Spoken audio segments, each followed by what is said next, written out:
అయోధ్య రామమందిరం వందల ఏళ్లుగా వివాదాల్లో చిక్కుకున్న విషయం అందరికీ తెలిసిందే.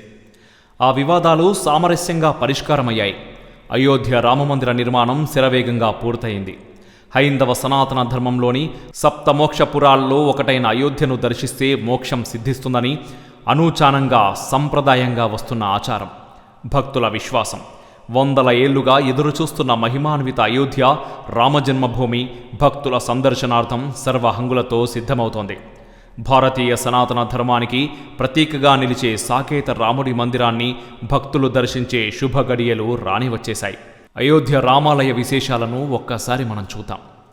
నీలిమేఘశ్యాముడు సాకేత రాముడు ఏలిన అయోధ్య శ్రీరామ జన్మక్షేత్రం భక్తుల సందర్శనార్థం సిద్ధమవుతోంది. అయోధ్యాపురి నగరానికి సమీపంలో రాముడి పాదాలను తాకుతూ ప్రవహించే సరయూ నది శ్రీరామ జన్మభూమికి ప్రత్యక్ష సాక్షిగా నిలుస్తోంది. వాల్మీకి రామాయణంలో చెప్పిన ఎన్నో గుర్తులు మోక్షపురి అయోధ్యకు ఆనవాళ్లుగా నిలుస్తాయి.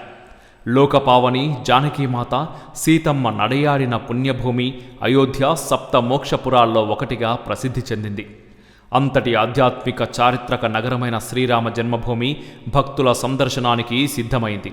ఈ నేపథ్యంలో దేశవ్యాప్తంగా కోట్లాది మంది శ్రీరామ భక్తులు జనవరి 22న అయోధ్యను సందర్శించడానికి సిద్ధమవుతున్నారు.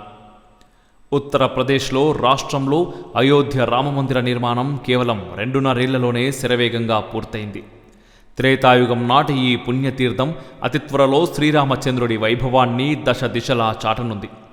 ఈ రామజన్మభూమి స్థలంలో రామమందిరానికి సంబంధించిన చారిత్రక శంకుస్థాపన కార్యక్రమం ఆగస్టు 5, 2020న విజయవంతంగా పూర్తవడం ఒక చారిత్రక అద్భుతమని రామభక్తులు విశ్వసిస్తారు. ఆ పూజలో మన ప్రధాని Modi, UP CM Yogi Adityanath, UP గవర్నర్తో పాటు సుమారు 175 మంది ప్రముఖులు పాల్గొన్నారు. వందల ఏళ్లుగా యావత్ దేశ ప్రజలు ఎదురుచూసింది ఈ అనిర్వచనీయమైన అపూర్వ ఘట్టం కోసమే. రామభక్తుల చిరకాల స్వప్నం నెరవేరింది. అంతేకాదు, తారక మంత్రమై రామనామంతో అయోధ్య మొత్తం మారుమ్రోగింది. ఈ అద్భుత దృశ్యం కోట్లాది ప్రజలు అపూర్వంగా అబ్బురంగా వీక్షించారు. భూమి పూజలో భాగంగా 9 ఇటుకలను అమర్చారు. ఈ ఇటుకలను 1989లో ప్రపంచం నలుమూలల నుండి రామభక్తులు పంపినవి కావడం మరో విశేషం. అటువంటి 2,75,000 ఇటుకలను అయోధ్య రామమందిర నిర్మాణంలో ఉపయోగించారు. వాటిలో దాదాపు 100 ఇటుకలపై జై శ్రీరామని చెక్కబడింది.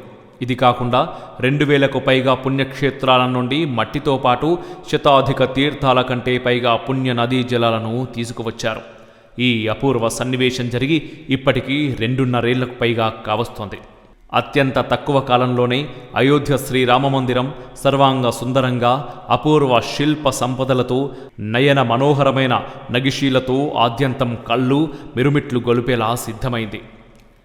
విశ్వమోహనాంగుడు సుందర సుభోషిత సుగుణాభిరాముడు నడయాడిన అయోధ్య నేలపై శ్రీరాముడి ఆలయ నిర్మాణాన్ని ట్రస్ట్ సభ్యులు ప్రతిష్టాత్మకంగా తీసుకున్నారు. అయోధ్య రామాలయం పూర్తిగా నగరశైలిలో నిర్మాణం జరిగింది. ఈ నిర్మాణానికి అరుదైన గులాబీ రంగు రాళ్లను ఉపయోగించారు. ఏకశిలా స్తంభాలతో, నయన మనోహర గోపురాలతో, చక్కటి నగిషీలతో అయోధ్య రామమందిరం యావత్ దేశ ప్రజలను ఆకట్టుకునే రీతిలో నిర్మాణమైంది. రామమందిర నిర్మాణంలోని ప్రతి శిల రామనామ శబ్దాన్ని ఉచ్చరిస్తుందా అన్నంత అద్వితీయ అనుభూతి భక్తులకు కలగక మానదు.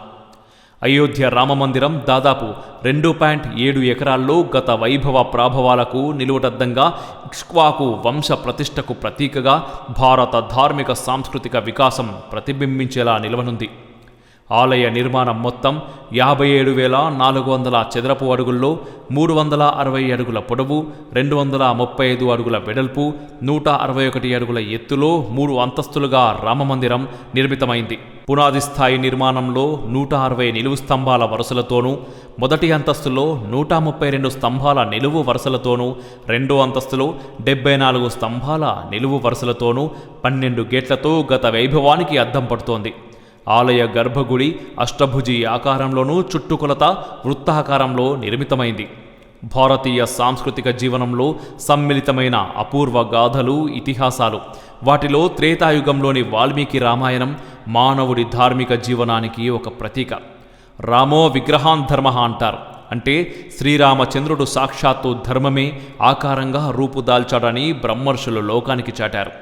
ధర్మో రక్షతి రక్షితః అనే ధర్మానికి కట్టుబడిన శ్రీరాముడు ఆదర్శ పురుషుడుగా, ఏకపత్ని వ్రతుడిగా, సత్యవాక్ పరిపాలకుడిగా, ధర్మవర్తనుడిగా, తండ్రి మాట జవతాటని సాకేత రాముడిగా యుగాల నుండి మానవాళికి మార్గదర్శకంగా భాసిల్లాడు. ఆ మహనీయుడు జన్మించిన దివ్యక్షేత్రం అయోధ్య శ్రీరామ జన్మభూమి రామభక్తులకు అపూర్వమైన పుణ్యతీర్థంగా పరిడవిల్లుతోంది. గత వైభవానికి తలమానికంగా నేటి ఆలయం నిలువనుంది. ఇలలో ధర్మం భువిపై నడయాడిన పుణ్యభూమి అయోధ్య. సాక్షాత్తు వైకుంఠపురవాసుడు శ్రీహరి ఇలవైకుంఠమైన సరయూ నదీ తీరాన దశరథుడి తనయుడిగా, దాశరథి కరుణాపయోనిధిగా అయోధ్యాపురిలో ధర్మ పరిరక్షణకు వెలిశాడని యుగాల నుండి వస్తున్న భక్త జనకోటి విశ్వాసం. వాస్తవానికి అయోధ్యకు వేల ఏళ్ల నాటి ఐతిహ్య చారిత్రక నేపథ్యం ఉంది. ఇవన్నీ వాల్మీకి రామాయణంలో స్పష్టంగా కనిపిస్తాయి. అంతేకాదు, రాముడు ధర్మస్థాపన కోసం దాదాపు 14,000 మంది అసురీగణాలను సంహరించాడని రామాయణం చెబుతోంది. రాజు ఎంత దయాగుణ సంపన్నుడో శిష్ట రక్షణకు అంతే కఠినంగా వ్యవహరించాలనే రాజనీతిజ్ఞతను ప్రదర్శించిన ధీరత గల వ్యక్తిత్వం శ్రీరాముడిది. రాముడు ఎంత దయాగుణ సంపన్నుడో తాను పూనిన ధర్మ ప్రతిజ్ఞకు కట్టుబడే విశిష్ట ధర్మానుసారి కూడా శ్రీరామచంద్రుడు. సరయూ నదీ తీరాన 4 యుగాల చక్రంలో 2వ యుగం అయిన త్రేతాయుగం చివరలో శ్రీరాముడు జన్మించాడు. శ్రీరాముడు మొత్తం 11,051 సంవత్సరాలు జీవించాడని వాల్మీకి రామాయణం ద్వారా తెలుస్తోంది. శ్రీరాముడు 11,000 ఏళ్లు అయోధ్యను పాలించాడు. త్రేతాయుగంలో శ్రీరాముడు చైత్ర శుద్ధ నవమి గురువారం నాడు పునర్వసు నక్షత్రం కర్కాటక లగ్నంలో అభిజిత్ ముహూర్తంలో జన్మించాడు అని పురాణాలు తెలియజేశాయి. శ్రీరాముడు సూర్యవంశ పరంపరలో ఇక్ష్వాకు వంశంలో జన్మించాడని వంశవృక్షం ద్వారా తెలుస్తోంది. అథర్వణ వేదం, తైత్తరీ అరణ్యకంలో కొన్ని పురాణాలలో సాకేతపుర తద నిత్య అయోధ్య అనే స్థుతి కనిపిస్తోంది. పరంధాముడైన రాముడు దశరథునికి పుట్టగానే భూలోక అయోధ్యకు సాకేతపురం అన్న పేరు ప్రసిద్ధికి ఎక్కిందంటారు. మన వేద సాహిత్యంలో సాకేత లోకమంటే మోక్షలోకమనే అర్థం ఉంది. వశిష్ఠ సంహితలో రామస్య నామ రూపంచ లీలాధామ పరాత్పరమని రాముని నామం, రూపం, లీలలు, ధామం అన్నింటికన్నా గొప్పవని చెబుతారు. అసలు రాముడే రాముని కన్నా ఉన్నతమైన వాడని ఆర్యోక్తి ప్రచారంలో ఉంది. అంటే రాముడు సుగుణాభిరాముడు. గుణగణాలు మాత్రమే శ్రీరామచంద్రుడికి కీర్తిని తెచ్చిపెట్టాయి. అంతేకాదు, రాముడు ముడిజన మానసచోరుడు. శ్రీరాముడు సమ్మోహన స్వరూపుడిగాని కాక అంతకంటే మానవ అనుబంధాలకు ప్రాముఖ్యతను ఇచ్చాడు.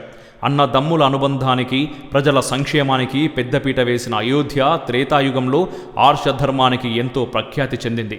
కాబట్టి యుగ యుగాలుగా భారతీయ జీవన సరళికి శ్రీరామచంద్రుడి ఆదర్శ జీవనం ఆదర్శప్రాయం. నా దేశం భగవద్గీత, నా దేశం అగ్ని పునీత సీత, నా దేశం కరుణాంతరంగా, నా దేశం సంస్కారగంగా అన్నాడో కవి. ఆ కవి వాక్కులకు అక్షరాల వాస్తవిక దృశ్యం అయోధ్య శ్రీరామ జన్మభూమి. సంస్కారవంతమైన సరయూ జలనిధులు ఒకవైపు, శ్రీరామచంద్రుడి కరుణాంతరంగాన్ని కళ్లకు కట్టే అయోధ్య నగరం ఇంకోవైపు. అయితే మహాభారతం కాలం నాటికి ఈ అయోధ్య నగరం పూర్తిగా కనుమరుగైందంటారు. అఖండమైన భారతీయ ఆర్షభూమిపై సప్తమోక్షపురాల్లో అయోధ్య ఒకటిగా ఆనాటికే ప్రసిద్ధి చెందింది. నేటికి అయోధ్యకు అంతటి సమున్నతమైన సుస్థిర ఖ్యాతి ఏర్పడటానికి రామాయణం ఒక కారణమైతే, విక్రమాదిత్య చక్రవర్తి అయోధ్య పునరుద్ధరణ చేయడం కూడా ఒక కారణమని చెప్తారు. అయోధ్య, మధురామాయ, కాశీ, కాంచీ, అవంతిక, పురి, ద్వారవతి చైవ సప్తైతే మోక్షదాయికాః. సప్త మోక్షపురిగా, సాకేతపురిగా, అయోధ్యాపురిగా ప్రఖ్యాతి చెందిన శ్రీరామ జన్మక్షేత్రం మహాభారత యుద్ధ కాలానికి కనుమరుగైందంటారు. అప్పటికి అక్కడ జనావాసాలు ఏమీ లేవని పురాణ ఇతిహాసాల వల్ల తెలుస్తోంది. అయితే విక్రమాదిత్య మహారాజా పాలన కాలంలో శ్రీరామచంద్రుడు నడయాడిన అయోధ్యాపురి ఎక్కడుంది అని తన సభలోని పండితులను, జ్ఞానులను ప్రశ్నించారు. ఎవరికి ఈ ప్రాంతం ఎక్కడుందో తెలియలేదు. అనంతర కాలంలో విక్రమాదిత్యుడు తన పరివారంతో తీర్థరాజం అయిన ప్రయాగకు వెళ్ళాడు. ప్రయాగలో ఉన్న కొంతమంది జ్ఞానులను ప్రశ్నించారు. ఈ నేపథ్యంలో ఆయన పరివారాన్ని ఒక యోగి పుంగవుడు వద్దకు పంపాడు. కళ్ళు తెరచి చూసిన తపస్వి విక్రమాదిత్యుని మన్నించి ఆయన కోరిక మీద తన ఆశ్రమంలో ఉన్న ఆవును, ఆవుదూడను వదిలిపెట్టాడు. ఈ ఆవును, ఆవుదూడను మీరు పరిరక్షిస్తూ దాని వెంట నడవండి. ఈ ఆవు పొదుగు నుండి క్షీరధారలు ఎక్కడైతే వాటంతటవే ధారాపాతంగా వస్తాయో అదే రాముడు ఏలిన అయోధ్య పట్టణమని చెప్పాడు. అలా యోగి పుంగవుడు చెప్పిన ప్రకారం ఆ ఆవును ఆవుదూడని పరిరక్షిస్తూ వెళ్ళగా ఆ యోగి పుంగవుడు చెప్పినట్టే ఒకానొక ప్రాంతంలో ఆవు పొదుగు నుండి పాలధారలు ఆగకుండా ధారగా రావడం ఆరంభించాయని ఒక కథనం ప్రచారంలో ఉంది. అదే నేడు మనం చూస్తున్న అయోధ్య పట్టణం.